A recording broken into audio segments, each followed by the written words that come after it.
should have brought you that Butts Brothers album. Butt Brothers album? That's the guys from the Doors. Oh, yeah, dude. No, that kind of blew my mind. There was another band. I forgot what the other band is, but it's what was it? It was another like super band. It was something like Bread or something. It was like Ginger Baker and some other people. I don't remember what it is. But welcome back, ladies and gentlemen, to another episode of Art of the Jam. This is episode number 91. Holy fucking shit. Almost Do nine what? more till 100. Yeah, that's true. Hopefully we can do something special with 100. But we, Can't help it. ladies and gentlemen, are here with the elusive, Elusive. the rock doctor, the mad scientist of Missouri. I don't know. I'm trying to come up with stuff. I didn't write any of this down. Spirit animal. You're my spirit animal? That's what you said, remember? Spirit A animal. long time ago. Oh, did I? Move that mic closer to your mouth, by I the way. said you were my spirit animal. Oh, A long time okay. Either We are here with the elusive Derek Keith, the face of Ghostwood pickups, Ghostwood guitars, Ghostwood repairs, all of that good stuff. He does a bunch of shit with guitars, and that's cool because he's cool. I have before we get into the topic, our topic for today is I have just a little bit to talk about because I thought that maybe you would be the best person to talk about this with, other than your business and your repair company and your pickups. But this is the first iteration of The Mysticism of Music, Volume 1. What? Occult mysteries, mythologies, esoteric philosophies, the stories behind the secret alchemy of sound. Calm down. And I have only thing I came prepared with today was a couple of stories that had to do with the movement and erection of monolithic structures when it comes using sound levitation energy. And some of them I actually wrote. I actually did my research on. Other ones I just scribbled down the name because I know briefly. Basically, I wanted to leave it open for what you know. For discussion. Yeah. But that's for the after. We'll talk a little bit on that, or we'll do that at after the jam portion of the show. But before we get into that, I do have, of course, in the tradition of Art of the Jam, I have a question for you, audience. And when we get back from the intro, we will discuss this question ourselves. And so I hope this isn't too insightful for you. I hope this doesn't make you uncomfortable. It shouldn't. But the question for you today, audience, is... What? That's the question. You can hear me very well. I can't hear you very well, actually, but you can move it as close to you as you want. You can adjust it as you will, but yeah, do whatever you need to feel comfortable. Can you hear me? I can hear you Okay, great so I'll now. keep it right like Yeah. that when I'm speaking. Yeah, awesome. I love it. Anyways, and we're not going to breathe into the mic. But the question for today, audience, is what is a bad habit that you're struggling to break, or a good habit you're looking to get better at? I will repeat. What is a bad habit you're struggling to break, or a good habit you are looking to get better at? That being said, cue the intro.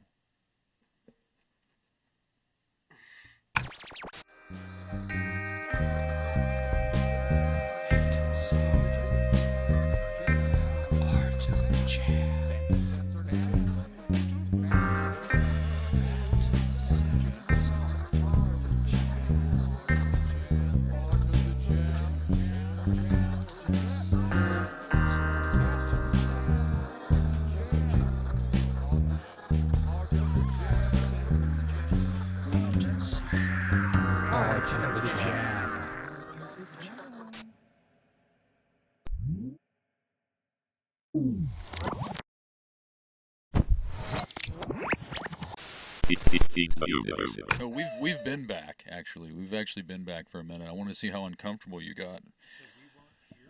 You you're not here right now. But, All right. That'll make it easy to answer these questions. Yeah. So let's start with you, if you don't mind. Do you want us to go first? We're going to talk about this question. We're going to answer it for ourselves now. Oh, cool. You want to? What, Okay. You want me to answer the question? Yeah. What is a bad habit you're struggling to break, or a good habit that you're looking to get better at? For real? I get up in the middle of the night and eat. That's your bad habit. You get up in the middle of the night and eat Like 3, like a meal. like a whole meal. I had a pork cutlet sandwich. Yeah. An apple with peanut butter last night at 3, and this has been going on like for years. So it's a bad habit, man. You shouldn't eat before bed. You shouldn't get up at 3 in the morning. Yeah. And, Okay, so what are you worried about when it comes to like eating and going to bed? Just the cramps and the weight? Because everybody tells me it's bad. Well, I heard it's not good, but what I always heard is that they tell you not to do that because you can put on weight. But at the same time, I've also heard that that's a myth, and that it's almost like eating eating before you swim. It's like a cramp thing, I think. Right. Like what I heard was they're like, so it's going to take a bunch of energy for you to digest the food, it's going to mess with your sleep. And so what I do is I eat a bunch, and then I stay up. So I think it's a siesta. Like in Spain, like they have like 2 days at once, and then sometime they sleep 2 cycles a day. Yeah. That's what the siesta is properly. And then one of the cycles is like in the middle of the night. And so you get up about 3 and you can eat, and then you can work on your book. Yeah, yeah. You work. There's like a 3.5, 4 hour mini day in the middle of the night. Yeah, isn't that where nightlife came from? Is it? Yeah, I believe like in like yes, so I've heard of that really? too. Yeah. Yeah. Like ancient times, basically instead of sleeping, we didn't used to sleep 8 hours. Yeah, we used to sleep for like 4. We'd go to sleep like 6 p.m. at the end of your work day. That's right. And then you would sleep for like 4 hours, and then you would wake up and you would feast and party and socialize. So I don't know if it's a bad habit, but it's what I'm doing. I guess if it was Spain, 400 years ago, I'd be like, man. Maybe we're doing it wrong. You know what I mean? Before eating in the daytime, sleeping like normal people. No, I'm saying like, yeah, maybe like us sleeping 8 to 7 to 9 hours, however you roll. Maybe we're doing it wrong. I don't know. Maybe you're doing it right. Maybe that's a good habit you need to get better at. You need to eat more. Okay, so what's the What people say now. Yeah. What's the largest meal you've ever? Okay. This. Before you say that, I have a question about this pork cutlet though. Do you wake up in the middle of the night and you like cook? Like, do you know what I mean? Like, do you like strap on your fucking apron? I've never done that. So it's already like no, like prepared. I'll make popcorn sometimes. So that's always interesting. Like 3 in the morning, popping popcorn. It's all loud. Because Yeah. whenever you say that you eat in the middle of the night, it makes me. I imagine you like butchering a chicken. You know, cutting his head off. I fall asleep. I don't eat like I should. I guess I'm too busy, and I just like all of a sudden, and I don't really. But I'm asleep for 5 minutes. I'm ravenous. That's what's happening. Just ravenous. I don't know what it is. It's like I forgot to tell myself that I was hungry. For a moment, and then it's just I can't. I'm hungry. I'm eating everything. Yeah. It's wild like that, man. You should come over.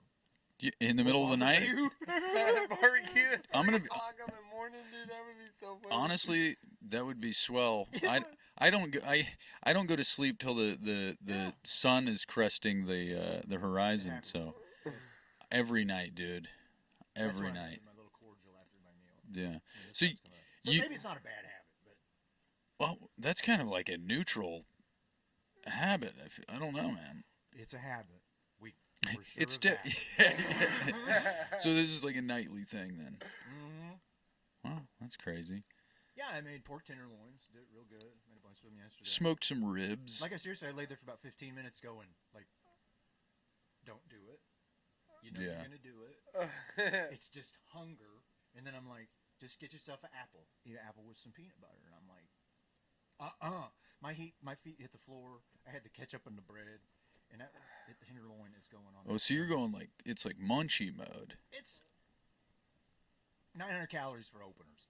Oh, okay. Yeah. Yeah, It's a meal. I can't help but like imagine it's like you're like tossing pizza dough in the air. You know what I mean? He's just got listen I'm in between, Italian so music. I don't remember all my culinary choices because I'm, semi-conscious. But Do you eat during the day? barely. Oh, so then then I feel like your diet is. I feel like it's not a bad habit. You just need to fix. I'm a Morlock, right? Is that what they called him in H.G. Wells? A Morlock. They go living under the ground, and everybody come up and kidnap people later on. Which book is that? Is it called The Morlock? The Time Machine. The Time Machine? Those white dudes that would come up and kidnap all the... Dude, I don't know if I've read that one. I'm super obsessed with the Invisible Man. Morlock. And anyway, so they had to decide to go live underground because of something. Probably because they were hungry. Huh. You ever realize the correlation between the Invisible Man and At the Mountains of Madness, the H.P. Lovecraft? No, I've read them both a few times. Well, the Invisible Man, the original one, whenever he finally becomes not invisible and he fixes himself, he's like ugly, and everyone's like, he's hideous. He's all scratched up. Well, the same thing with the Mountains of Madness. He's locked up in this cage, and they never really specify the circumstances as what keeps him there. And then he finally finds a trap door at the top. Do you remember that? And then he gets out, and then they reveal that he's like in this like socialite gathering, and he's like a hideous human being, and he's actually been trapped, like thrown down there. It's kind of similar, I feel like. I just get him all of his stuff messed up, so I'm familiar with the story, but I was thinking The Mountains of Madness was the other Lovecraft story that he tells over and over about a guy climbing up the mountains and there's a bunch of ancient monoliths. I might be thinking of the wrong one then. Right. I think that... I don't know, but I'm familiar with it. It's this... But do you remember that story? It's very Twilight Zone, isn't it? Yeah. It's like he comes out of the box. It's like the Eye of the Beholder. Yeah. He's like in a zoo, right? Human zoo type of situation. Well, there is the human zoo, and I get that one, but I'm thinking the Eye of the Beholder is the one where she's wrapped up in the, the famous one where it's like the pig-faced people. Oh yeah. Yeah. Dr. Moreau. Yeah, and they unravel her bandages at the end, and they're like, she's hideous, but she's to us beautiful, and they're all pig people. Yeah, I love that. Yeah, I mean, the movies are great. Let's see, there's one with Val Kilmer and then the other one. But it's like, it's all about it. It's like To the House of Pain, right? Yeah. For sure. That's where we're going. To the House of Pain. So, anyway. Eating in the middle of the night. We don't know if it's a bad habit, but it was a confession. Hey, everybody out there listening or watching, you decide for yourself. And why don't you poke some fun at Derek in the comments if you don't mind. Or post your culinary choices that you make at 3 a.m. Yeah.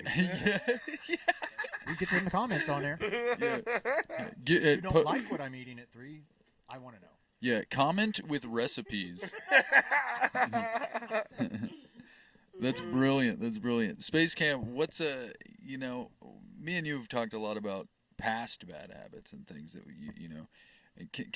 can I say that what you told me the other day? Can I say that online? About you being 6 years? Oh, that dude, I don't give a shit. Oh, Space Camp is freshly 6 years clean. So, yeah, Woo! yeah, you can clap. I was just, he told me that. Dude, I don't give a shit. 6, we'll give you 2 more. No, I don't care, dude. It's That's badass. It's a cool accomplishment. It is. People need to hear that. Yeah, but what's a bad habit you think, or a good habit that you have that you think you need to further? Well, one that I've always struggled with is being a little more disciplined. In what ways? Just in every. Just working on discipline in general.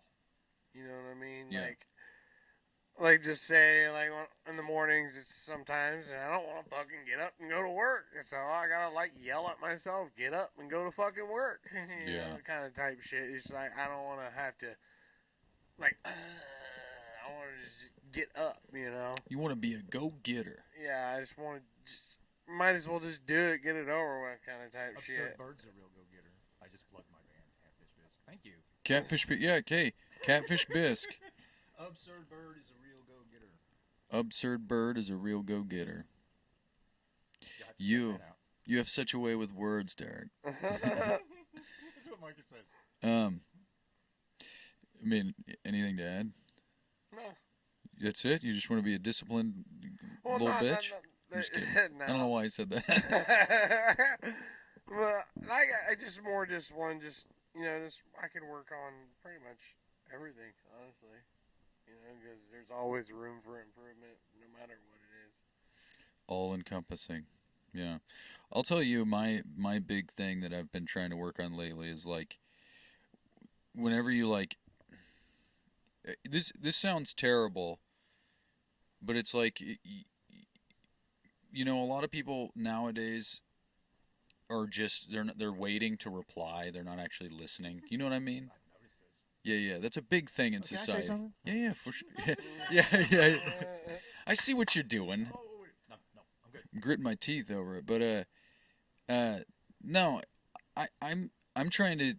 I realize that about society that nobody's listening to each other anymore, and it's like we're all just waiting to say shit about ourselves, and that's something that I'm like really not struggling with, but I'm like realizing it about society. I start noticing it when it happens, when I do it. Do you know what I mean? And it's like, especially in the music business, everybody's so like excited about their own shit, and so you're talking to one guy and you're like, what's your you releasing something? What are you guys doing? What's your shows like? Where you headed next?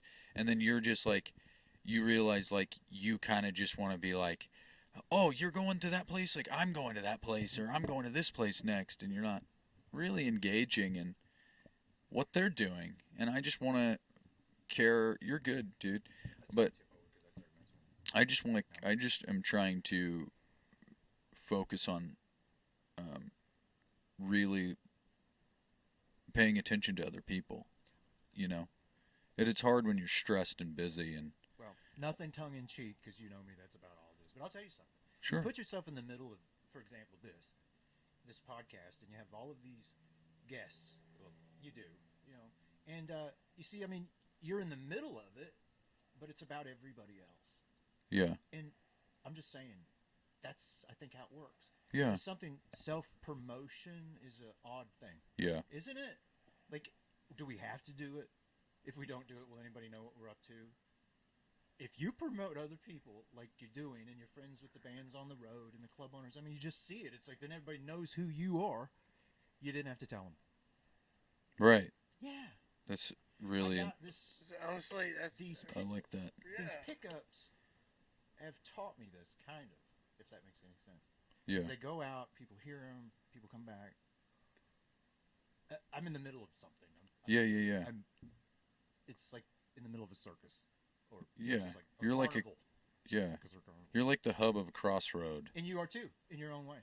Yes, Huh. we're both in the centers of our own little situations, and people might know who we are, but are we really talking about ourselves? I was going to talk about Phantom Sam if you'd let me. You don't need to talk about us. I know, right? But then you wouldn't have to. Yeah, but that's weird. Anyway, Phantom Sam's awesome. That's all I have to say. No, all right. I've seen it from the beginning. Okay, that's a great... I'm glad you said that. Yeah, that's kind of cool. I'm glad that you said that, because that's an excellent segue into our into my album of the week. Because if you've watched the show, I always have a vinyl to show, and this is something that I don't necessarily... I'm not sure if you remember this album, but Yes, that's the Garage Band guys. Yeah, and this album, Vinyl. I want to say this is Garage Days. It's an American garage rock from the 1960s, featuring various bands. Obviously, it's just a compilation record, and this is kind of this. I picked this. You can go ahead and look at it if you like. Don't let it slide out of the sleeve though, because you say that last time, and I started doing that. Well, I do it because it's quick. Me too. Yeah. But the reason you said that is because that album is almost one of the most it was a pivotal moment for my life musically. It's in the foundation. Yeah, and it's kind of where Phantom Sam began, and you were there. And so I wanted to present that album on this episode just because you're here, and it's a full circle moment for us. I agree, I think, and that's what I was really wanting to say. Yeah. It's some interesting full circle here for us. We've been so busy, and how long has it even been since he was over at Sandalwood? 2017, I think. Yeah.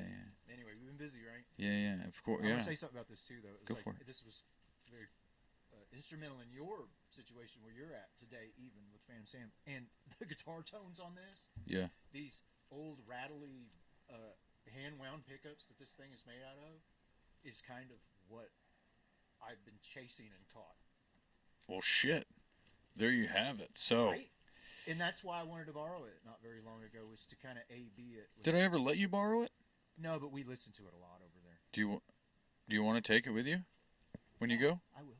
I'll take it. I want to hear it. It's for the reason I'm saying. I got this Edgar Winter live. I think I told you. Yeah. Oh my God, Rick Derringer was on it. Yeah. And it's the best recording. It's so hot. Yeah, but I mentioned this to Space Camp the other day, and another reason, not to get all like sentimental and sappy with you or nothing, but you were honestly probably the first person to be like, you need to hear yourself, because I remember you saying that, and I was like, what does that even mean, Right. And then you and Micah guided me to where, like, you almost gave me the tools to really pursue what I've always wanted to. Do you know what I mean? We knew each other for we've known each other for a really long time, and I think that we just talked about like the bushcraft or hanging out. Yeah. And I knew you played guitar, and you knew I played guitar. I swear it was like that for 3 years. Yeah. 4 years, and then I'm like, what's that sound out in the garage? And I'm like, oh my God, Taylor's got a band in the garage. Yeah. So I was there. But I never had the means to record, and you were always like, dude, you need to hear this. And then you recorded Fever with Dakota Conklin on bass, and Josh was on drums. Do you remember that? Of course, I remember all of it. Fever. Oh, and so I've still got that Fostex VF-160. Yeah. It has all of those on it. It's got you dropping the tool bag full of chains and stuff. Oh, I still have that too. I have everything. Maybe sometime I come back, we bring that VF-160, and we can just play this stuff that I left it with you over there forever. You tracked so much stuff on it. What was the one about Pure something? Pure 11. That's the background music in this show. It was. I don't do it anymore because I forgot one time, and then I forgot a second time, and I was like, man, I might as well. I don't think anybody noticed. Or, I'll get it right. From Below. It was The Deep End. Do you remember that? Oh, of course I did. Yeah. I still have that. Amazing. I actually considered, because I always, with our first record, The Dirty Machine, that's out on, streaming platforms and whatnot, I took the original Brainwash Blues that was recorded in that garage acoustically, and it's actually the secret track at the end of the record. Oh, wow. We recorded a record that is being mixed and mastered. We're waiting to get it back, and Up From Below is on there.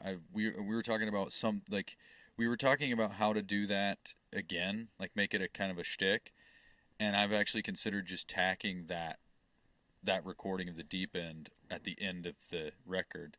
I'd be so happy about that. That would be dope. And I don't think everybody needs to know this. So I've seen it. Taylor's seen it. Nobody else seen this. So Taylor is going to do everything, and so am I. We've got one microphone.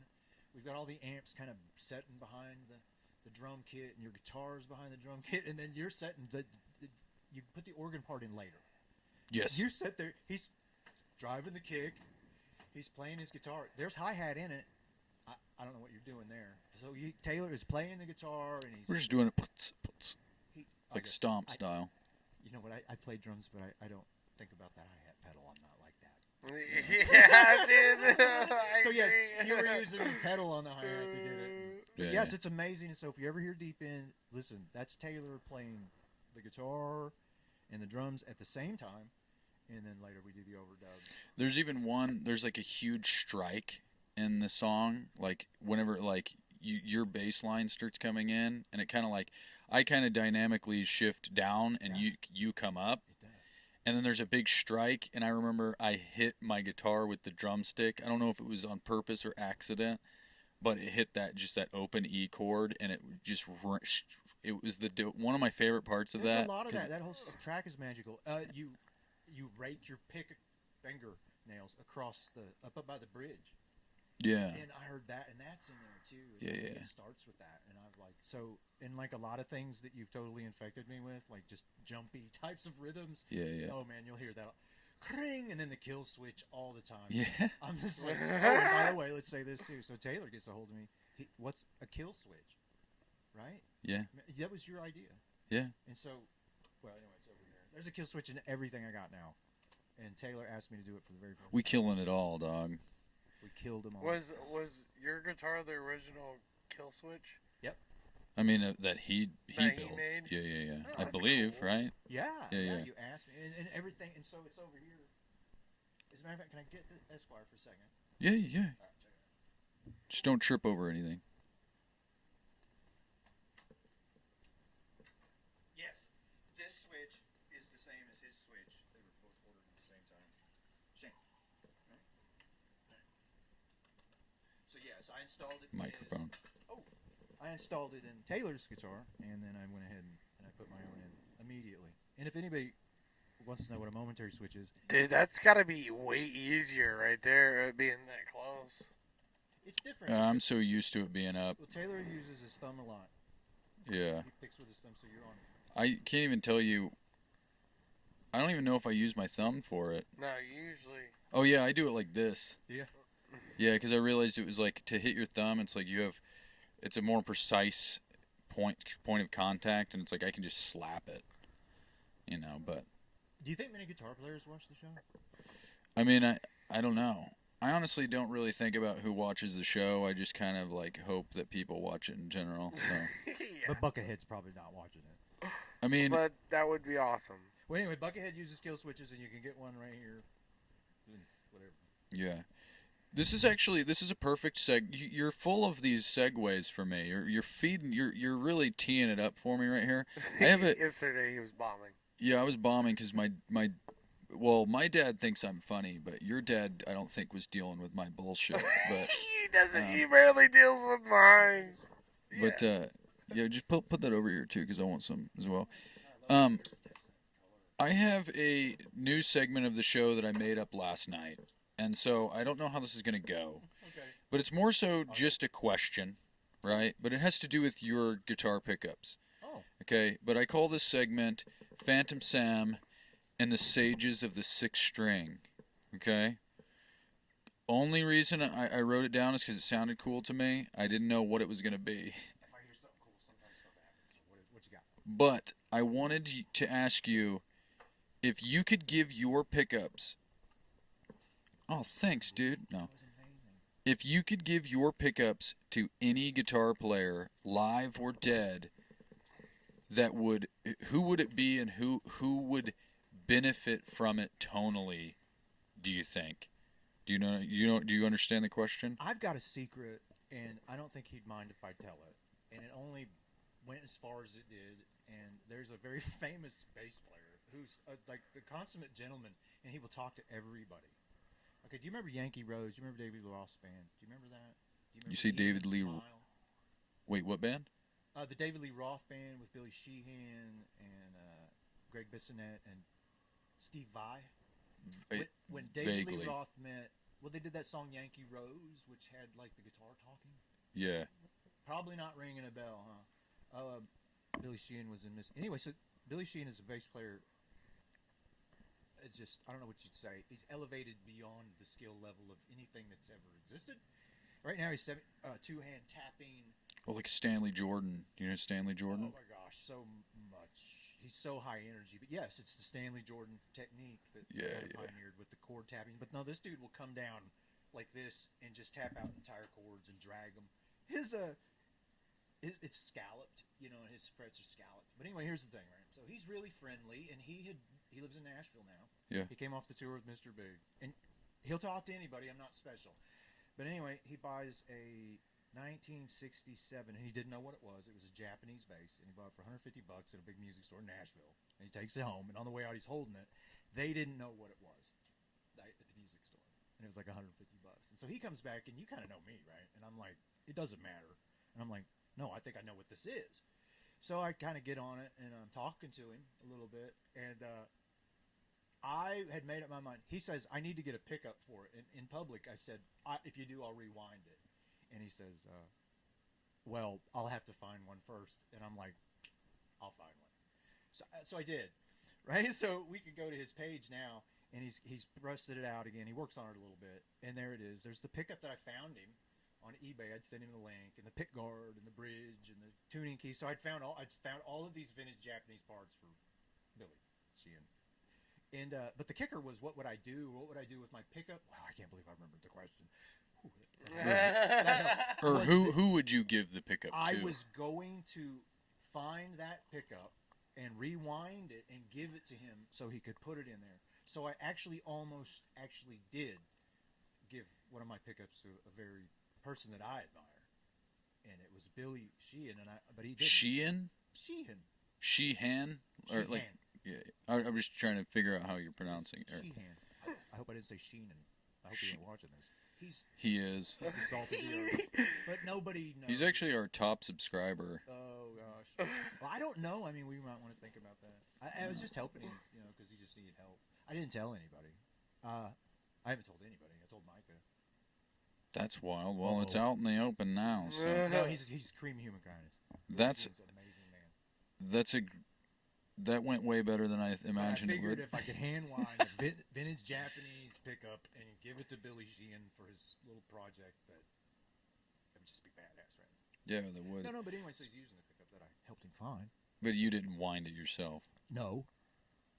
That would have been really fucking cool. Yeah. Yeah, it's amazing. You set off to do one thing, and it's amazing, what you might run into. Yeah. Well, shit. Dude, that's kind of crazy. So he was in what was David Lee? It was called the David Lee Roth Band? Yes. Is that like an obscure super band or something? It was an absolutely, well, it's obscure now, but yeah, it was one of the very first of these things. It's, so David Lee Roth is leaving Van Halen. Van Halen has got a lot of, give me one, pizzazz. And he wants to separate, and so he hires these guys that are like, I'm telling you, a bass player that does two-hand tapping. Yeah. He plays faster than Yngwie. I'm not kidding. Like it matters playing fast. It's on that neoclassical high lightning burning flash. Yeah. And so now he's in his 70s, and Yamaha gives him like these double necks, and he's doing it. It's crazy. Amazing. He played at Budokan. Right. What's Budokan? Budokan is a very famous arena in Japan. It seems like a lot of bands have played it. You say you played at Budokan. A lot of bands finish their tours in Budokan. So is it kind of like a Red Rocks in Japan or something, or? Oh, and he has won Bass Player of the Year for Japan Bass Player Magazine or whatever for like 16 years. So is he Japanese? No, he's not. Oh, no, but they love him. Yeah, it's kind of like the Chinese and Elvis. They just love Elvis for some reason. Anyway, that's enough. I love you, Billy. And then Rodriguez with the South Africans. But I'd give you a set. What? Yeah. Ooh. That would work. So that would be it. I would love for you to. Taylor's who I want to give a set to. Aww. That brings me to something. You guys got us a gift, me and Michelle, right? Yeah. I don't want to forget it. Where is it? Oh, we're here. You took it. Okie dokie. Here, I'll just let you go for it. All right. Bring on the fun. All right. It says. What is this? Okay, so let's start with this card here. What's this card say? You got to start with the card. It says "Thank you" on the front.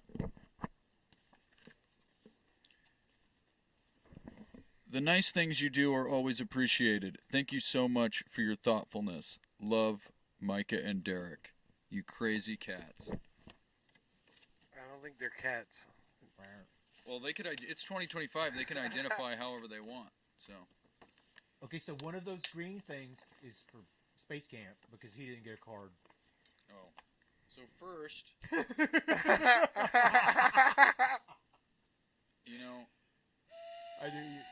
I knew it.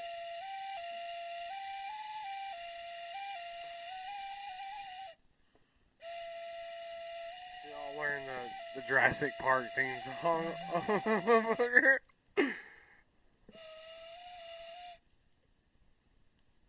I just feel like I can.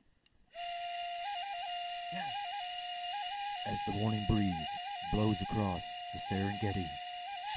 Oh my God, let's set that up there. Okay, so next is a green candle.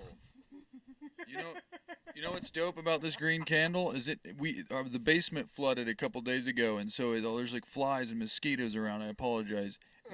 We need this room to smell better. So there you go. That's what it's for. And it's green. It's green. So that means whatever I decide to put on these green screens. Yeah. My cup is just TV static, and I kind of enjoy it. No, that's great. Yeah. It usually is this last green thing for Space Camp? Yes, and or was that one? It's up to him. It's up to him. I think he would enjoy that. Oh. Yes. I think he did. I think we know what he decided to keep. Right. So. Dude, static. Did you also get him a little set of keys to jingle? Like the float when you drop them off the boat. Yeah. Okay, now here's this merciless self-promotion thing, though. Dude, you don't. Dude, this is what it's for, man. There you go. That's yours. That's a card. A card. Ghostwood hand-wound electric guitar pickups. And I put them all together. These. And remember, I was always talking about using a QR code. So those are stickers. Oh, nice. You like stickers? I'm gonna slap these everywhere. Here's a couple for you, buddy. Oh yeah. Hell yeah. Yeah, All check out Ghostwood pickups. So, what was I gonna say? Let me do this quick segment real quick, and then we'll get into your pickups, and then we'll cut for the jam, and then we'll talk about spooky stuff. Oh, I thought we weren't gonna do that. We're not gonna do that? No, it's cool. Let's rock it. Oh. You play the flute. Oh, well. Shane, you flick the lights. We can skip this segment if you don't want to. Dude, I was just kidding. We can. Well, my segment is. I thought we might have burned up too much time. Actually. I mean, I'm just rolling with it. Let's roll it. If you don't aren't on a strict schedule or. No, I'm here. Okay. Well, this is, and I'm sure if you've watched the show, you know this segment. This is Space Camp's favorite segment of the show. It is called Phantom Sam and the Fictions.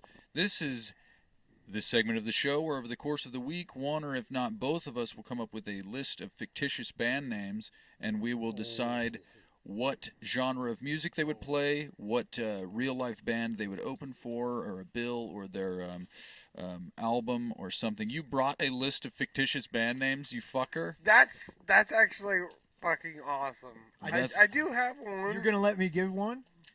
You know, I sit at home and I'm like, you guys are doing this, and I'm like, oh, okay. I'm shouting at the screen.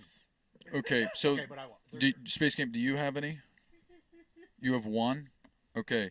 How many do you have? 3?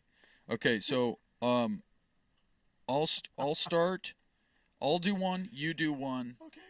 And then I'll do one, you do one. He'll do his one, and then we'll finish with our other two. Okay, so I'm going to start with the one I hate the most, but fictitious band name number 1, Jalapeno Blow.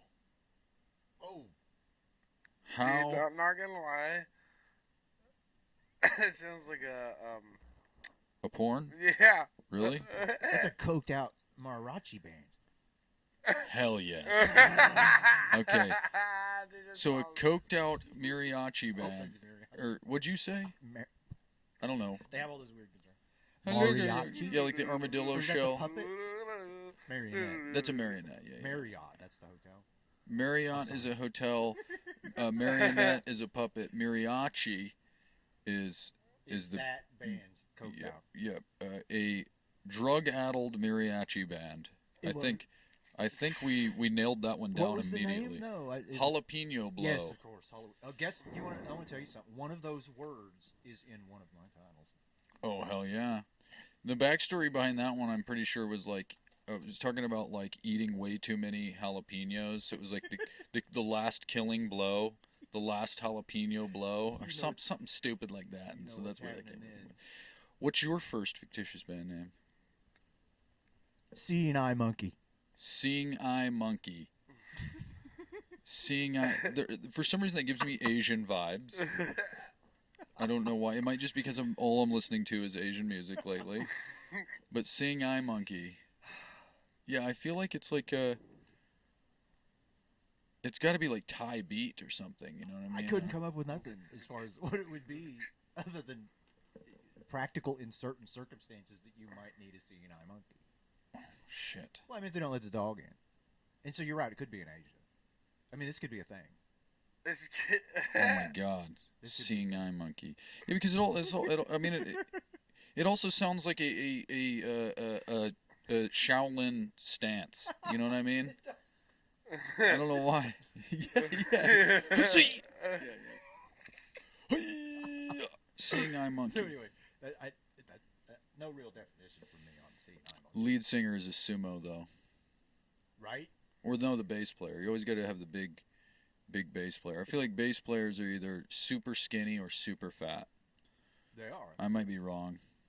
I honestly don't even... That wasn't even a real observation. I just came up with that off the top of my head. You just did it, didn't you? Yeah, that's exactly what I do. Those are my favorite bass players are shaped like that. They're all... Yeah. That's my favorite shaped bass player. So I think, yeah, eye-poking Shaolin funk. Fictitious band name number 3, Generic Jack. Generic Jack. It's a very generic name, so it's hard to really pin down what... Because it's obviously a name, so it would have to be like a solo act or... or so, he has a backing band, and you're like, I'm Generic Jack. Blah, blah, Right. blah, He could blah. open for Plain Jane. Whoa. Yeah. Plain Jane. That's his sister. No. That's his singer, person. Yeah, I can't. I mean, I think What- you got it. That's What genre? At least let's come up with genre. What do you think they would play? What do you think they would play? Generic Jack. Like Definitely got like a folk. Generic Jack. Spoons. Yeah, something. Yeah, or wash. So, or like Guar or something. No, I'm kidding. You That was a said joke. That was a joke. I banned the word Guar from the show, but I say it all the time. I'm not allowed to say it. No, because every time we'll do this segment of the show, he's like, they'd be like, I don't know, like Guar. And so I'm like, you say that every episode. We're not saying Guar anymore. And for some, must have had about Slipknot. I missed the episode because she's like, this ain't gonna sound like Slipknot. I hear you talk about Slipknot a lot. Well, because of him, but Is your big fan? that's his I'm a favorite big band. fan. Yeah. Their rhythms are just unbelievable. Their production is just like mind blowing to me. But Yeah. It's really amped up. Yep, it's Slipknot. Folk, Tight. Generic Jack is folk Slipknot. Take all the no, I'm just kidding. Well, the banjo. Just Generic Jack does Slipknot covers on a banjo alone. How do you think that would go? Dude, anything's possible. It's true. Anything is possible. That was obviously a joke. I don't think. How does Generic Jack get off the bus? I don't know. Is this a joke? I said jack off. You better edit that out. Oh, I ain't editing anything. Actually, I did. Anyway, Generic Jack. Generic Jack. We don't know. How about that'll be a mystery. He's one of those guys. He's one of those guys that he just does. Every album is a different thing. It's lo-fi. Absolutely. He's just like lo-fi folk. Right. He's got a Beatles White Album collection. Yeah, of just that album. Just he doesn't know that some of them are just pieces of paper. Dude. I sold them to him. Oh wow. He doesn't know the difference. Anyways, what's your second one? Fictitious band name number 4. I'm talking to a guy yesterday. I'm working on his guitar, and it was yesterday Monday. Yeah, and he had a blowout, right, in his vehicle, and I was glad he didn't like careen off into, and that was good. But immediately I'm thinking about this game as I'm talking to him. Like, I'm really glad that you're safe, and I'm like, blowout. I'm like, that'd be a great name for a band. That's what I told him, and he's a musician, and he's a really good one. And he goes, yeah, a ska band, and I'm like, okay, that's really hitting me, and I don't get it. It's the horns. Blowout. Oh. And I was like, wow, Blowout would be a great name for a ska band. Absolutely. Actually. Have you ever heard of the band Moon Hooch? No. They play they're like saxophones They're like saxophones, and they're like, I think mostly they're just drums and 2 saxophone players, but they play with traffic cones in the horn. Yeah, it's nuts. And it's like sounds like dubstep because it's like whoa, whoa, whoa, whoa. Right, Really getting all rad. those low frequency. That's what blowout reminds me of. Yeah, road cones. We'll blow out in the road cones. Dude, that's Would you like to be in a band with me, Taylor? Called Road Cone. Wait, Blowout. Dude, we just played this show in Springdale, Arkansas this past weekend, and this one dude on stage, not shotgun, beer bonged a beer with through a traffic cone. I have it on video. Yeah, and there's just one dude that's behind us at another merch table, and he's like, "Yeah, get that cone juice." Dude, He's like, "It's just full of cone These juice." names just keep coming. Cone juice. Yeah, that yeah. guy, that guy was probably one of my spirit animals. Yeah. Dude. He was the coolest dude ever. So we were doing this, and then he's got one. Yeah, that guy is. That guy could honestly be everybody's spirit animal. That guy was He was fucking funny. He was hilarious. Hilarious. Almost it did like the best Bane impression. Yeah, like in between songs, like by the band that was playing, you could just hear him in the back, and he'd just be like, "I was born in the dark," and it's just like, "What are you doing?" Are you dude?" really doing that? Dude, it's and great. he would just say just god awful shit too. Like, Now I have a name here, and I want Space Camp to do all of the defining and everything. Oh, so you have one specifically for him? Kind of. I just thought that he would just get it. Okay, so before we get to your last one, Yes, I'm holding let's it. do his. Oh, that's right. Yeah. What's your one? Dude, I don't know why, but middle console. Middle console? Yeah. Oh my gosh, that sounds like another like lo-fi electronic band or something like. Do you remember you know that thing that David Bowie used to use? It's just you like use a pin. You know what I'm talking about? Yeah, that little oscillator with the. Yeah, but it's like Absolutely. this big. Yeah, you still get them like for $13, $26. Yeah. A Yeah. stylograph or That's something. right. Stylo. That little rail on it. Yeah, he would use that for all kinds of stuff. He would like. I feel like middle console would sample like fax machine noises, and he would overlay it with the stylograph or something. I don't know. You mean like Office Rock? Office rock. Dude, that's fine. I think you got that one.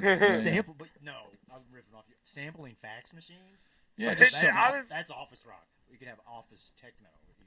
From industrial office techno. Just- Office Rock. Just printing. Yeah. Yeah, absolutely. But then he would also use like what is a Mellotron. mellotron? Yeah, I don't know something what like that. that. A mellotron?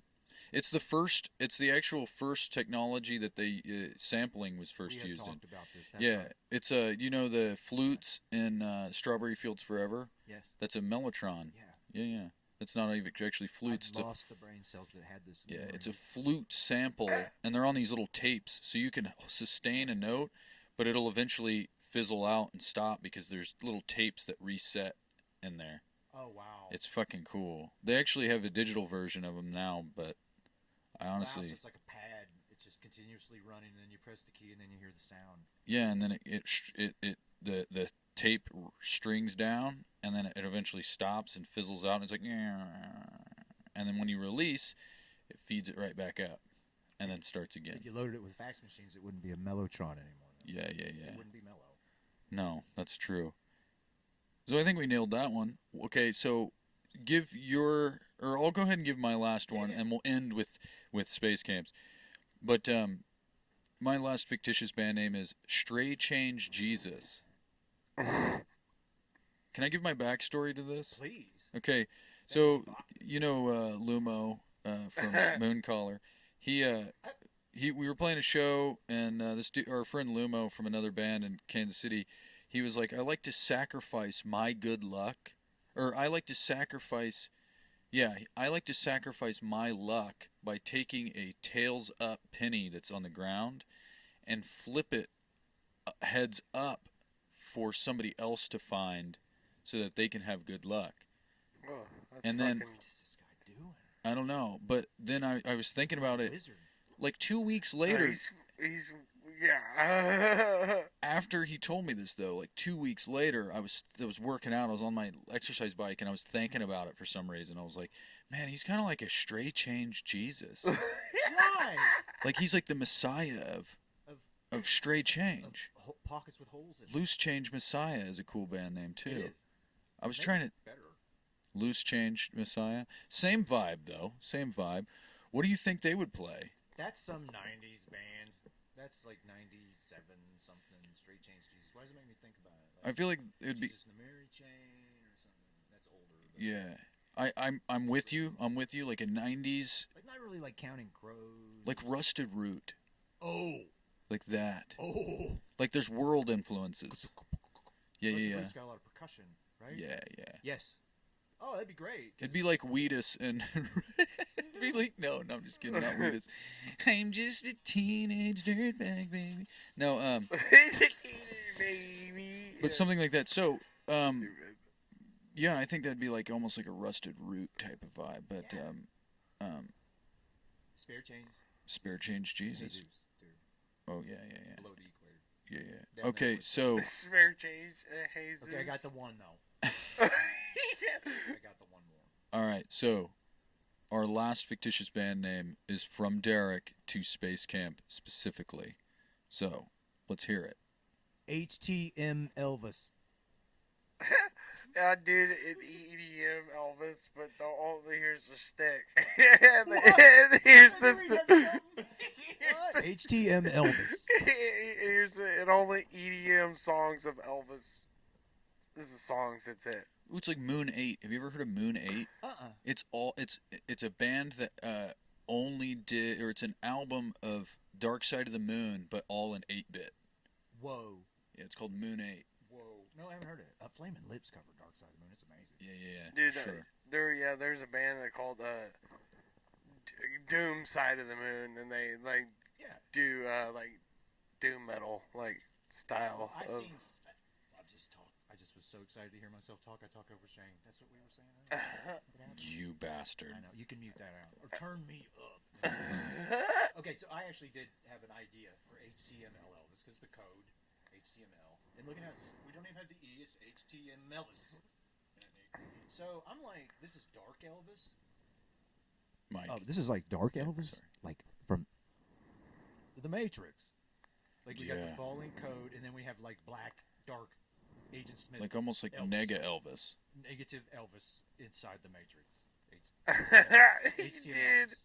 That's dope. And so what's on the Matrix soundtrack just picks up. It's all going. Yeah, it's just that. It is, Just- it's just that Thank you for letting me do that. Absolutely. So, I think this concludes our segment of the show, Phantom Sam and the Fictions. Let's go to the jam portion of the show, and we'll get back. We'll talk about your pickups and a little occulty cult spooky stuff. All right. Sounds good? Because Papa needs to piss. So, let's. That being said, let's get to the jam portion of the. Yes. Let's get to the jam portion of the show. Welcome, ladies and gentlemen, to the jam portion of the show. As you know, if you've been watching this episode thus far, we are here with Derek Keith of Ghostwood Guitars. So, we're going to get right into it. Derek is going to, since he is our humble and lovely and handsome guest, he is going to do the ceremonial role for us today. So, let me get that set up for you.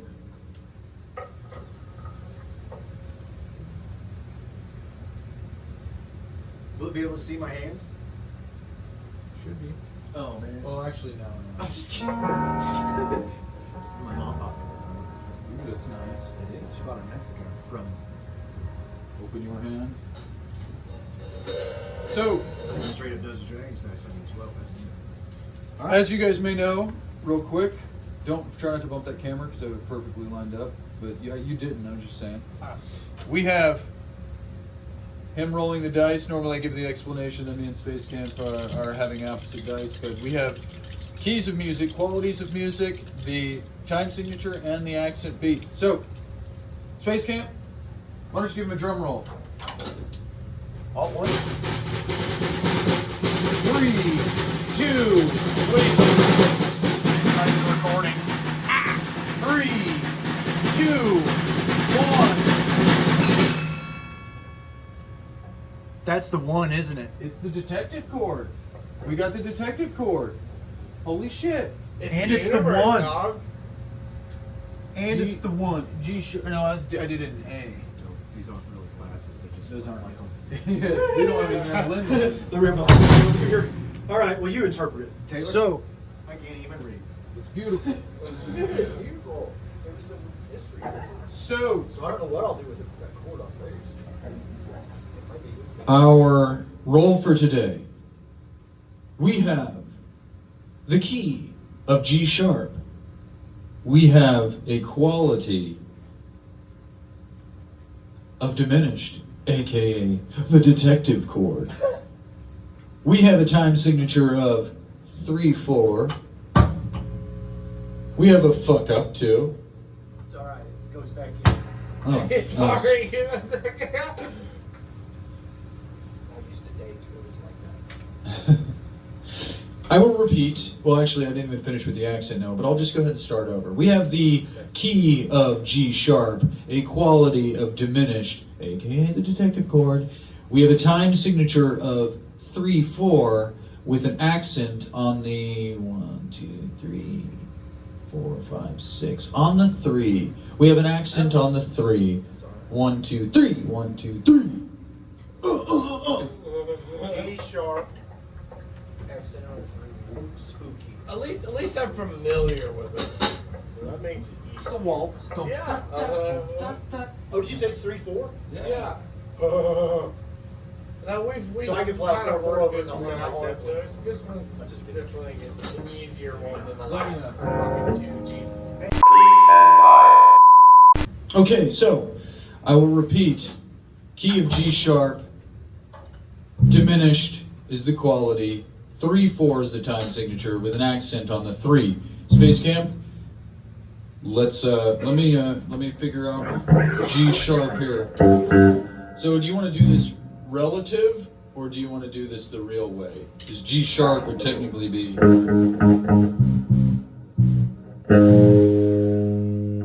G sharp or half step down.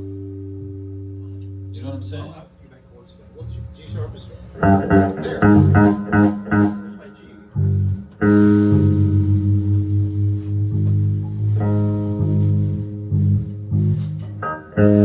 Yeah. Let's just do it there. That's the real, you know what I'm saying? It's relative to half step down. You know what I'm saying? So it's an A. So we're playing the shape of A, but it's actually G sharp because it's a half step down. You know what I'm saying? This is why I didn't bring friends. I'll hear it and I'll get it. Okay, that's all. But let me hear it good and clear. Okay, so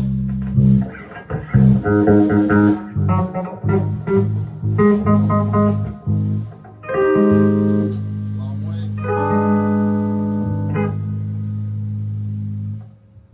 Did you set the timer? Let's fucking pop it then.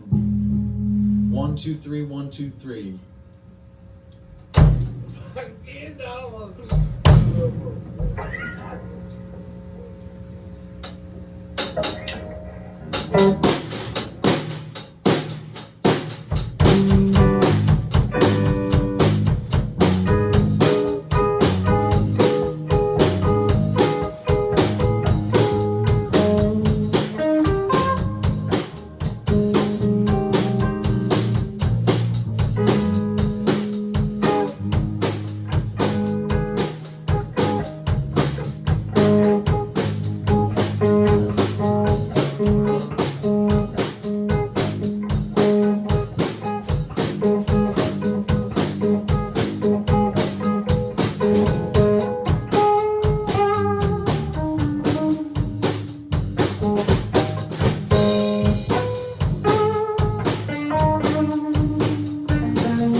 trying to figure out how to end that. We went 8 minutes over. Is cool. Shit. That was a good ending. Huh? That was a good ending. Yeah, I was honestly, there was It made sense. it took me a minute to like figure out like where that's what I love about this game is like I don't normally use diminished that often, so I'm like, what do I do with it?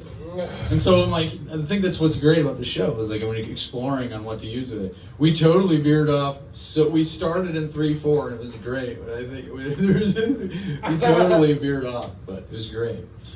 And I was trying to get back to that, but we were already in that creepy little like groove at the end. I was like, you can't just ruin that. You can't ruin that. You know what? Speaking of like things we used to do in the garage, that reminded me of. Do you remember the Pharaoh's Pharaoh? Do you remember that? There was a recording we did, and I was like, we should call it the Pharaoh's I don't Pharaoh. remember what you would have called it, but I'm sure I would remember. Yeah. It was. I was on drum. I did the drums and the guitar, and you did the bass, which is normally. So we did it when we did Deep End. No, actually, I think it was at your house, to be honest, that we did it. But Oh, did I call it Drismal? no. I know what that one is. The Pharaoh's Pharaoh. It sounded like Tool. You mentioned that, and like a dong dong. I think we were dong. recording. I might have my house. Yeah, something like that. But it reminded me of that kind of. Cool. I don't know why. But I tell you what, those dice, they screwed me. That's so hard. Yeah, that's the point, though. Yeah. That's, Well, I mean, I was like, I'm gonna go, or and I'm like, fuck it. yeah. One. It was sometimes it was one, sometimes it was the other. I don't even think that we even fucked with the accent at all. I don't even think we even. No, we didn't. Like the. I forgot it. I totally forgot about that. We had our own. But also for the viewers out there, that was I tried to go through as many of these as I could. We'll get to that in a second. But this I used. I know that it's kind of weird to probably see me playing anything other than the Sea Witch over there. But this is a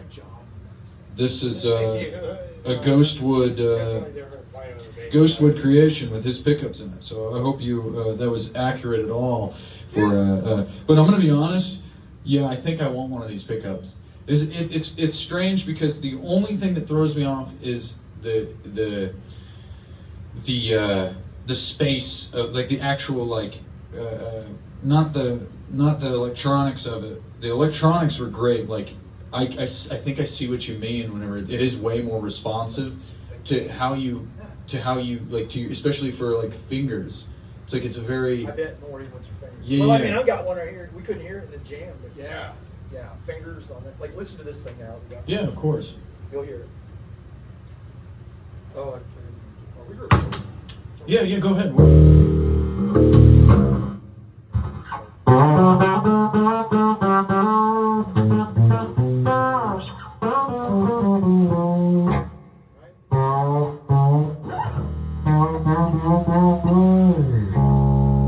It's just like it's like out the amp before it reaches that finger. Yeah. That makes any sense. That's what No, I'm saying. absolutely. I get what you're Out saying. the amp Yeah. before it leaves your finger. Yeah, it's almost like I mentioned this about this kind of gives me the same vibe of this Black Cat Jay that we've seen. It's the way it's almost like the feeling of the way you watching him play. It's almost like you have your sound on reins, like horse reins. You know what I'm saying? And you're trying to wrangle the tone, and so because it's already ahead of you, so I kind of get what that means. But no, the only thing that threw me off is the actual setup of the instrument because I feel like the spacing between the strings is almost like a whole length more. Like I'm trying to hit I'm trying to hit this note, but I'm like a whole string away. Like I keep hitting but I'm trying to go here, but it's so tight. Because that's all my Strat is so like a little more spaced out. It's like a bit. It must be the way it is. I don't. I think the thing's flatter. Yeah, well, the Moon Pie is like that too, though. Is it? Yeah, it's a lot.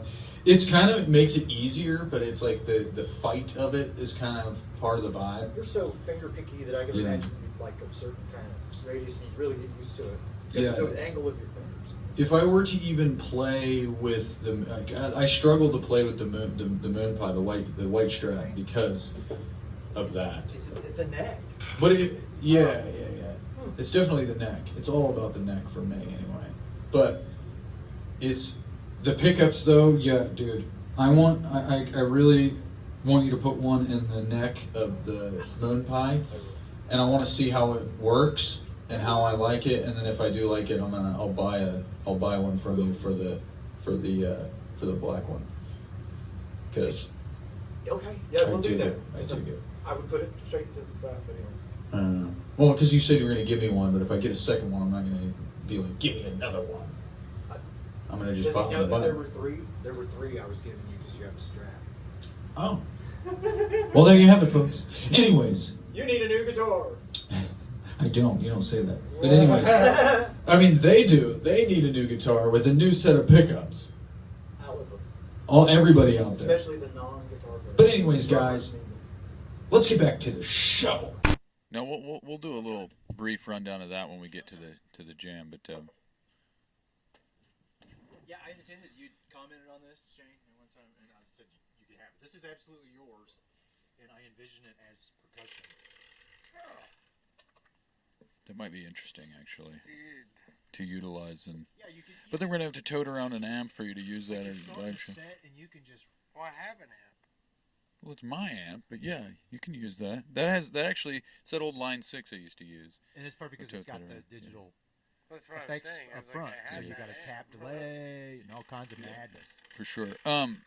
We're already back from the jam portion of the show. We're just talking a little bit, but we're here and we're back. And I hope you enjoyed the jam. We don't know what that. I think it was amazing. Yeah, let's just talk about like it already happened. It was, Yeah. Do you remember that? That was yeah. How did those bats get in here? Yeah. Who was that guy in the corner that was just No. He's so, still there. So I wanted to go ahead and get into. So Derek is the face and the. You're the only employee of your quote unquote company, right? You're I have a guy, Jeremiah Levi Sharples, is helping me with installs, and I got so busy I couldn't keep up with basically what I'd been doing all along. Most of it I had to kind of pare it down, and he's so busy doing repairs and stuff. So yeah, if it wasn't for him being busy with this overflow and helping me with installs, so I don't have like a. He's like, hey, why don't we? He's not your employee. We're running like this together. Yeah, we're just like we help each other. He's Fun, an ally. Oh, that's a great way to put it. He's an ally. That's a great way. Yeah. Thank you, Fun, Jeremiah. Fun fact about Jeremiah: whenever you tagged him in my post about looking for guests, I didn't realize that his first show with Phantom Sam, Jeremiah did sound for us. Every time I talk to him, he's like, "Oh, I ran sound for him." Yeah. It's like probably about 5 times so far. Yeah. I just wanted to say that because I like Jeremiah. I only met him that one time, but he was a good hang. And, huh? Is Kiss Bar even a thing? No, it's something different now. I think it's a venue, but they're only they do like Cuban music or something. I don't know what they do. They're like a Mexican thing or whatnot. But but yes, more to the point. I make the pickups by myself, and yeah. Anything you want to explain about your pickups? Like how does what because I've known you for many years, and you've done several things. You've always worked on guitars. You've always played guitars. What got you into the actual building it? Like, what made you want to get a winding machine or whatever and start making pickups? I built it. You built the machine. Holy shit! Okay. You know what's weird? It's like that's how Star Wars became so trendy, and then they're like, you must go out and create your own lightsaber. You know what I mean? And all these Jedi and all these right. They go on, like they just. I need this crystal from this moon, and I literally I found all of this stuff, and there's ways you can make them, and it's just its own thing. It does all the things that any of them would do, but I've never seen one like it. Yeah. Exactly. It's very good for my wrist. Nice. You have to. I could get into how they're made, maybe, but anyway, it's probably better if you ask me questions about it because it's so much involved with them, and I can nerd out. So what's different? What's different between what's different from your machine to say like a traditional like would that be considered luthier a luthier No, not really. It's so you're making a coil, and just coils are just electrical components. They're in everything. so it's more like an what would you call what would you call the occupation of building a pickup? Well, Do you you're know? making a coil. You're making an electronic component. So it's electronics, It's but of course the crossover into music and how it operates and picks up the sound. All of a sudden, it starts to become very musical and a part of the component of expression of creativity, even though it's a piece of a machine. Right. If that makes any sense. So they're more expressive than I would have thought. Right, but can you explain the difference between the machine that you built by hand to like a traditional machine that like, because you're saying the machine that you built is different, right? Yeah. Okay. So I'll explain it like this. I can explain the difference between. I hope that makes sense. It makes perfect sense. Okay. I think it's the same. I could use the bass, but it's just as easy. this Not even necessarily the pickups yet. What about I'm talking the machine itself. Okay, as far as the machines go, you're operating it by hand, meaning, get a load of this, so you got a spool of copper that's essentially metal thread. And this was the thing that freaked me out the most. It's like, well, how do you feed the wire off into the machine? So the machine sets, you've seen some of the videos of it spinning. Yeah. Okay, so you get the idea. And you've seen, get a load of this, dude. What you have in your hand used to be it. Is that hole right there underneath your right hand is where the motor stuck out. Yes. And everything spun around, and that was, and look on the front, you see the dial that's written with marker? Yeah. So that was my speed dial. The little rectangular hole was the on and off switch. So this was actually my first winder. Look, it still has that's where the power plug came in. It had a foot treadle, so you could turn it off with your foot. So this was the first prototype. Of your actual winding machine. Yeah, that's the chassis for my first winding machine. An acid cigar box. Yeah. Right. It's wild. And so now the other one it's just, it's a different form factor, I suppose. So what's the difference between mine and let's just go traditional. Like Jeremiah even sent me this, and I'd seen these. He's like, this is Leo Fender's winding machine. It's sewing machine parts. As a matter of fact, when I go to try to make the first one, I went to the sewing machine. It's Alex's grandpa, right? Downtown. Yeah. And so I go in there and I'm talking to him because you can use sewing machine parts. It's all the same kind of thing. I could take a sewing machine and put a piece of two-sided tape on the thing that spins, and we could make a pickup. That's wild. It'd be nuts. So there's not... Okay, so then you're saying that there's really not a traditional machine. Well, I'm kind of saying that the first traditional machines were converted sewing machines. Yep. Ah. Converted sewing machines with big, huge AC motors and just sewing machines. Right. So mine has got a smaller DC motor, and it's more. The modern winders that are made for winding aren't sewing machines anymore, so I use the more modern type of designs with the motors and the speed controls and all that. Right. I'll tell you what I think would be pretty interesting that I don't think we could dig out. So let's say we go right now and we go to China and we look at where they're making pickups. So they're made by machines. Right. Right. So there's a little deal that's pulling the thread, going back and forth, looping it on the pickup. Yeah. And so when it puts it on there perfectly. Guess what? That's what you don't want. And that was the thing that got me the most. So you don't want them perfect. Is that where like scatter wounds come into? Because they're unpredictably wound? Exactly. Okay, yeah. So unless you use a machine that's deliberately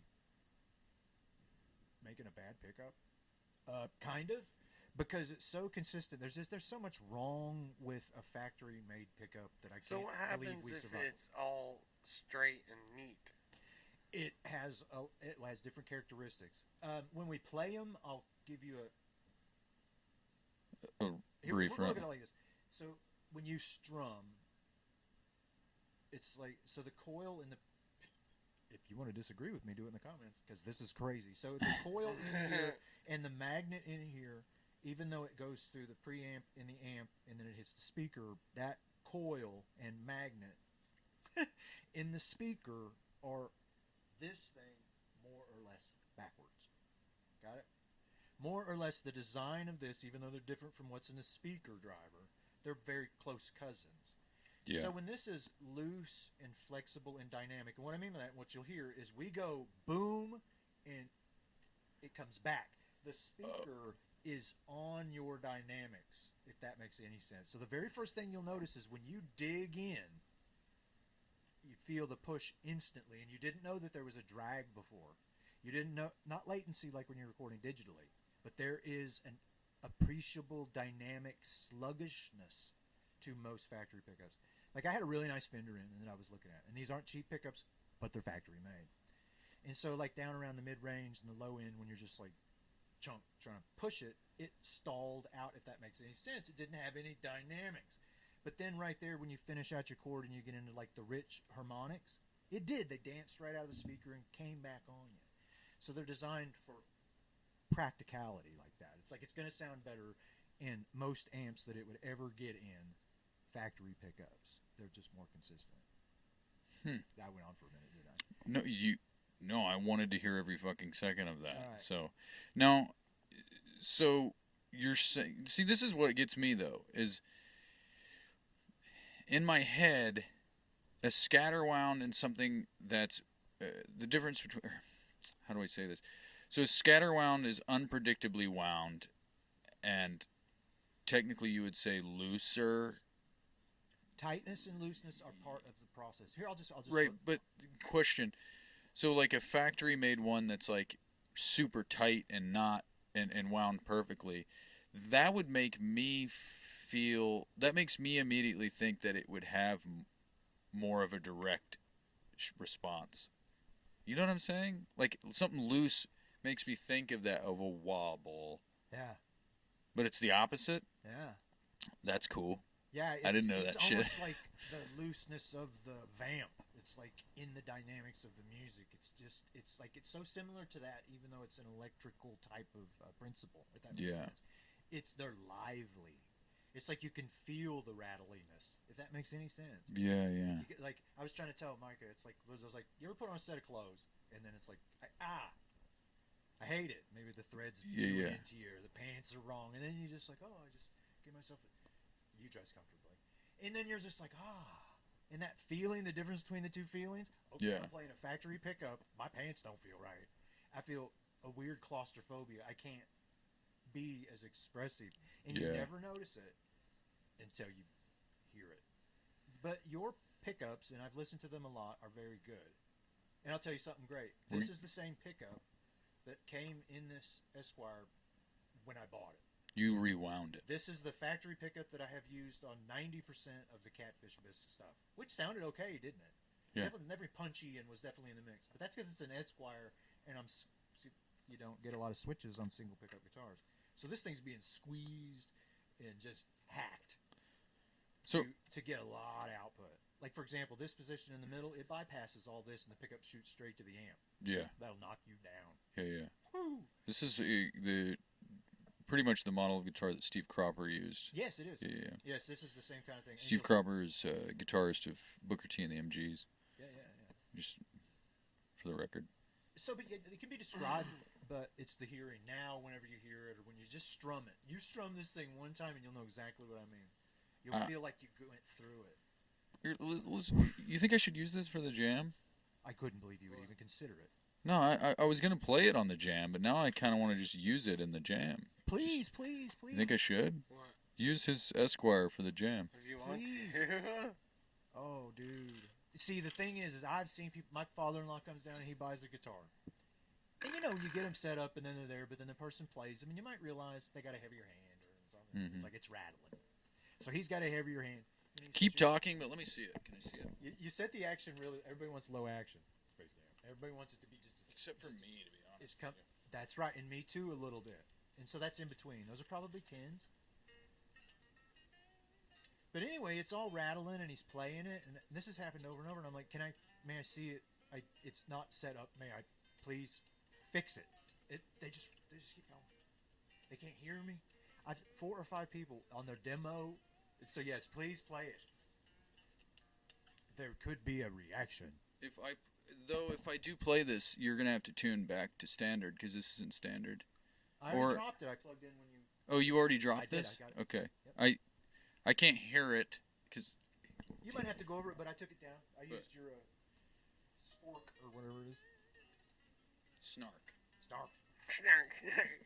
Sorry, it reminded me of fucking He-Man. Sorry, some nerd shit. So, is there anything else you want to say about your pickups? Like, where are you looking to go with your company? Where are you, what are you, or if you want to explain more about the winding of the pickups themselves, like what's your, and also you have a guitar there. Not to throw too many things on the plate right now, but you have one right there. If you want to show that to the camera, he's got a cool dragon etching into it. Right. So you remember the other dragon, right? Yeah, you did it modeled after Jimmy Page's dragon guitar, right? Something. Well, kind of. I mean, inspired. Jimmy maybe? Page's Telecaster did all the work. So yeah, it was a dragon Telecaster, and there's something about a dragon Telecaster. It is kind of related to Page a little bit. Yeah. No, it'll probably honestly just get one massive. Oh, that was loud. You have a compressor? Massively overwound. It'll be an Esquire, and I'll probably just plate this with like clear green acrylic or drop a rattlesnake tail in here, and Hell just yeah. one dragon, one pickup, very little, just for maximum. All the things I've been describing. I don't know about you, but that's kind of a tiny little neck on there, don't you think? I know, isn't it? Right? But it's got a What do look. you plan to do with that? It's It's an earring. You know what's funny? Look, it was a cigar box neck. It's still got the little slot. Oh yeah. Hell yeah, man. That's cool. That's cool, man. Well. Okay. Yeah, so this will be available in my shop. Yeah, where can people find you? You want to plug that? I really am just catching up with. I've got all these installs, and I'm working on 2 custom guitars right now. And really, you can just reach me on the card. We have a QR code, which if you're inclined, will take you to a form where you can tell me all about it. You can tell me all about what your amp is. You can tell me all about what your desire is for the type of tone that you want.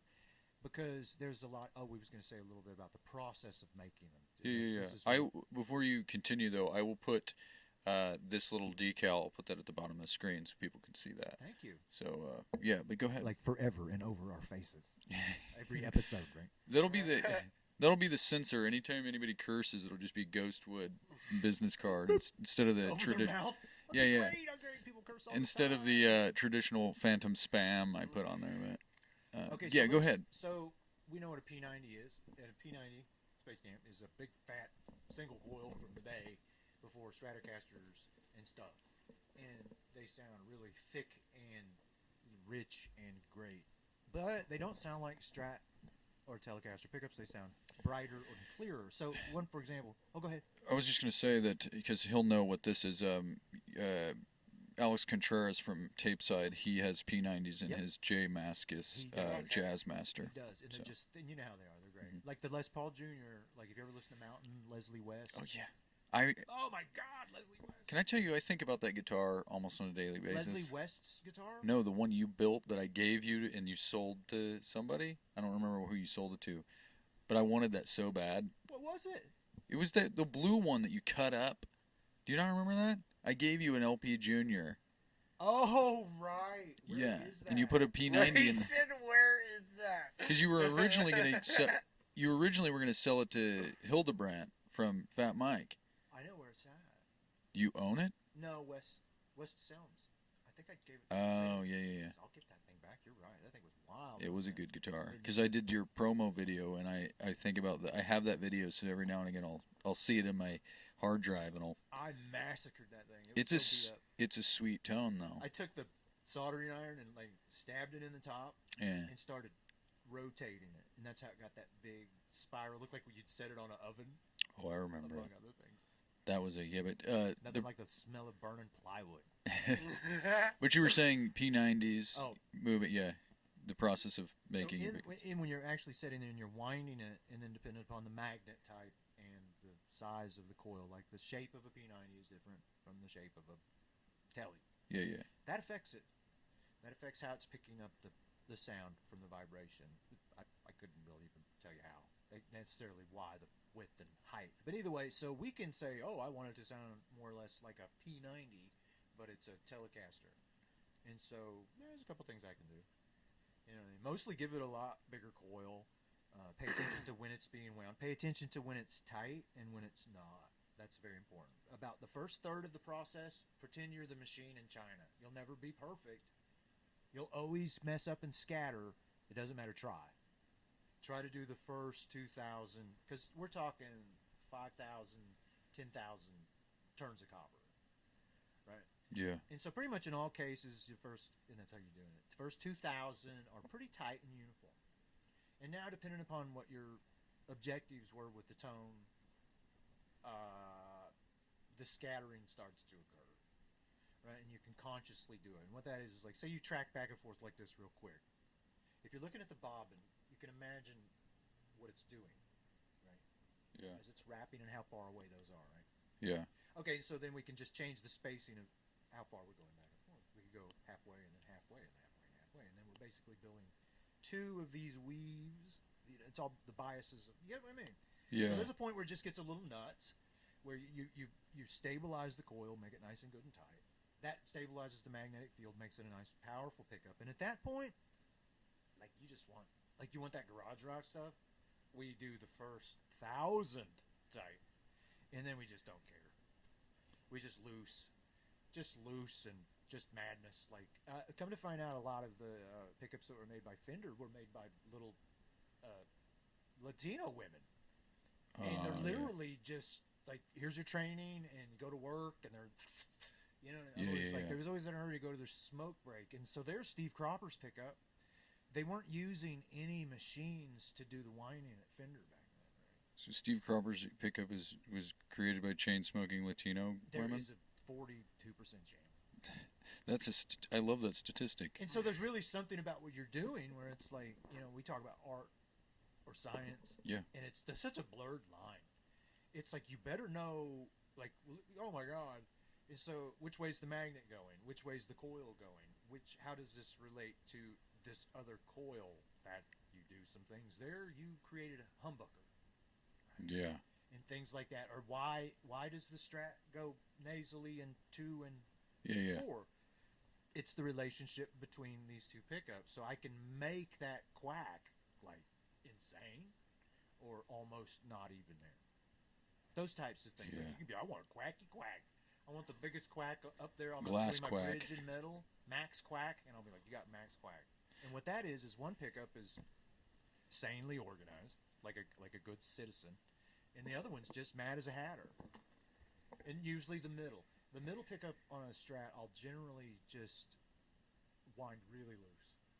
Because how well they match each other. If the coils are identical, I make a humbucker. I try to make both coils identical. Yeah.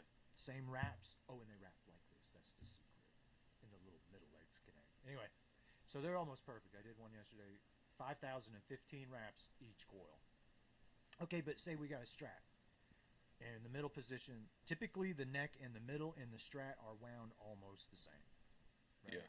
So the quack on 4 is like this. But the difference between, because they were different, the different wraps, the difference between the bridge and the middle are going to max quack, right? Yeah. So you get, or it's the other way, or we make the bridge and the middle kind of almost identical. And then when you go to them, you just get that nice, I guess, is that the noise canceling? Yes, you get the nice noise cancel, and no quack. See what I mean? So if I make all 3 of them the same, which you wouldn't quite do, the bridge would always be a little less, just a little, no quack. I can't stand that quack, dude. Really? So we would never quack it. I'm going to give you a set. It would be no quack. I wrote down on my little notes here, Glass Quack. I thought that was a good band name. Glass quack? Yeah. It's funny because you call the bridge pickup a quacky noise, and I always thought it sounded nasally and glassy. It's true, too. So Glass Quack. They do call it, it's that glassy, out of phase. It's a phase Yeah. weird thing. Anyway, you got any questions? Because I went into nerd mode. No, that was the point of the show. I'm glad you did. There's a lot of people out there that would be interested in hearing what you have to say, and I mean, the making of pickups, like I'm saying, you got to know how you're doing it. You got to pay attention to the magnets and the coil. And you make one, and then somebody's like, "Hey, what's this?" It's like the kill switch. It's like somebody brings you an idea, but it's like, hey, I got a quad rail humbucker over here, and I'm like, well, you have to learn. I've learned about filtertrons. I've learned about PAFs. I've learned. It sounds kind of like it goes hand in hand with literally jam. Like, you try to follow me here, is because I'm trying to. I think I see where you're going.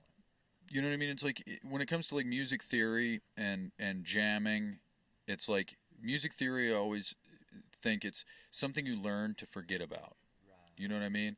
And it's like you almost to consider a pickup, crafting a pickup, and you do it nice and taut for, you know what I mean, 2,005 to 10,000 turns, and then you start scattering. It's almost like the concept of like you have to know what you're doing in order to be unpredictable. Does that make sense? Taylor's absolutely right. That's right. That's what I'm saying. It's like where the dynamics and the creativity just kind of, what's the name, right? What's the name, Ghostwood? Like, the ghost in the machine, right? Yeah.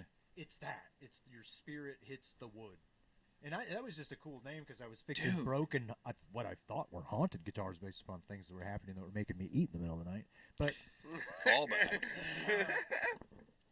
Right? That's brilliant. Yeah. It ruined me, though. I segued nice. Yeah. Into nothing. Well, shit, I almost kind of want to drop this topic and get to the jam, to be real with you. No, I do too, and that's it. Because it's all take it or leave it with a grain of salt. You can talk about something. Yeah. And you know what? And what I would say, what you're saying about music and the rules, we always play in tune, don't we? Yeah. That's it. Yeah. You better make that pickup in the rule set that is like in tune. Yeah. You also most basic. You also listen to somebody that is learning how to play the drums or the guitar or something, and it's god awful and ear shattering. It's like, dude, but you gotta be shitty before you can be good. Yeah. It's like you can't jam with somebody like that. Do you know what I mean? No. They're you have to know what you're doing in order to not know what you're doing. We're gonna find out about that too. Yeah, and I'm excited. You get to hear the pickup for the first time, and I ain't played with a drummer other than you. That was it. Yeah, I will say that. Very excited. You know, when I get low, when we play a little quieter, we might start. That'll be our bass line, I think, so we can get a good solid go at it. You know what I'm saying? Is this a kill switch? Yeah, it ain't hooked up at the moment, but yes, and I will hook it up for you. Okay, but if we get to the jam and we drop this topic for today, will you come on again in the future and we'll talk about I'll save this topic for you. No. What? Of course I will. Of course I will. He's like, I don't want to leave. Let's keep recording. I mean, we can go through this. Now I'm like antsy, and we can almost overwhelm with the technical stuff. So yeah. If we jam out, it's let's all make sense. You think we'll get to the jam? You ready to get to the jam? Yeah. Well, it's kind of funny because now that we're talking about getting into the jam, they already heard the jam, so now everything's all fucked up. Oh, there's that. Dude, time travel. We have. Oh shit. We haven't. It's not really done, is it? Well, you don't really know how the pickups sound yet. Oh shit! I don't. Dude. Well, my brain hurts. Nope.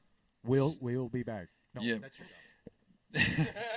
No, guys. To see the dice operate. Yeah, so we're gonna go ahead and we're gonna not get to the jam. You already seen the jam. We're gonna end this episode. And we are actually going to we're a little over time with the conversation. Not that it fucking matters, but we're gonna save the mysticism of music, Volume 1. We're gonna have Derek from Ghostwood Guitars on at another time, and I'm gonna save this topic for him. But just so you guys know, to stay tuned for another appearance by Derek. Keith. We are going to explore the mysticism of music, occult mysteries, mythologies, esoteric philosophies, the stories behind the secret alchemy of sound. That being said, we are going to live with cause and leave the results to the great law of the universe. We are going to pass each day in peaceful contemplation, patient, and all the while remaining present in the moment. Space Camp? We staying funky, y'all. We're going to stay groovy, and we're going to stay groovy, and we're going to stay tuned, all right? So, that being said, without further ado... We bring to you... No. We brought to you... Yeah. Art of the Jam. Why did I... This is like... You fucked it up, dude. Thank you, Derek, for being on the show. This is the end. It's every... This is the end. You ever hear that story of whenever he met Janis Joplin and Jimi Hendrix, and Jimmy hated him because he was just like, fuck her in the ass, fuck her in the ass. Janet busted him in the head. I did a paper on this in college, believe it or not. Yeah. I actually busted found him that. in the head with a bottle of Southern Comfort.